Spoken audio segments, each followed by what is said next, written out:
When many readers think about the Beats, they think of an image just like this one. In fact, many critics say that this 1945 photo is the defining image of the Beat movement, as we see Jack Kerouac, Allen Ginsberg, William S. Burroughs, and Hal Chase palling around on campus at Columbia University.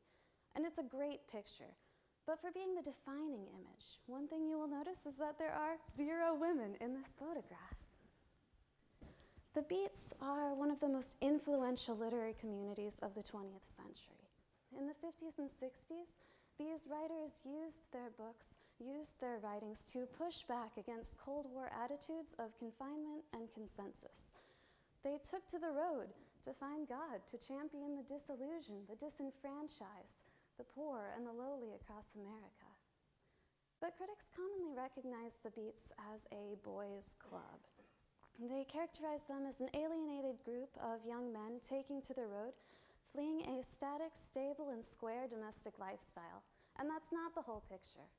In my work, I strive to highlight the work of the many incredible women writers who worked at the heart of the Beat movement. I do this by focusing on 2 key spaces, first the home and the domestic sphere, and the space of the road.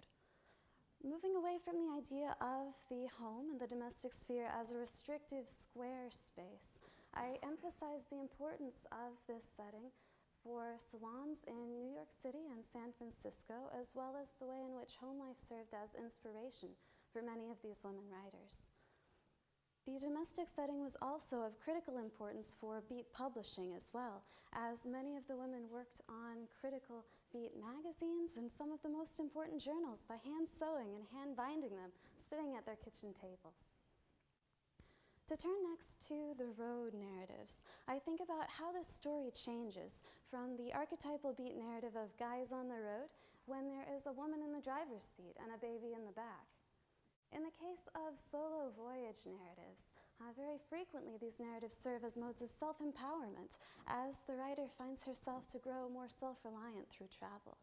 In the case of women traveling with families, they would frequently be put in the position of the breadwinner, which was countercultural during the time of the 50s and 60s.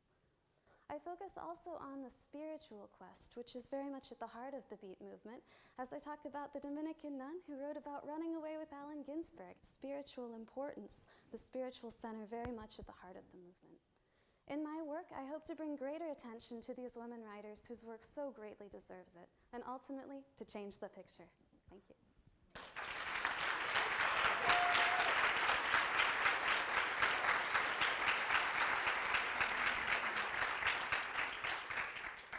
Tell us a little more about yourself.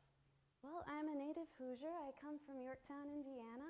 It's right by Muncie, where I went to Ball State University for my undergrad, and then 2011 came out here, been in Iowa City ever since. Fantastic. So what got you interested in the Beat generation? Well, I first got interested in poetry when I was in high school. One day I went to the bookstore. I was just randomly looking for a book. I came across Jack Kerouac's Book of Blues, and the first time I read it, I had no idea what was going on.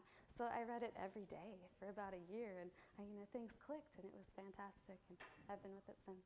That's great.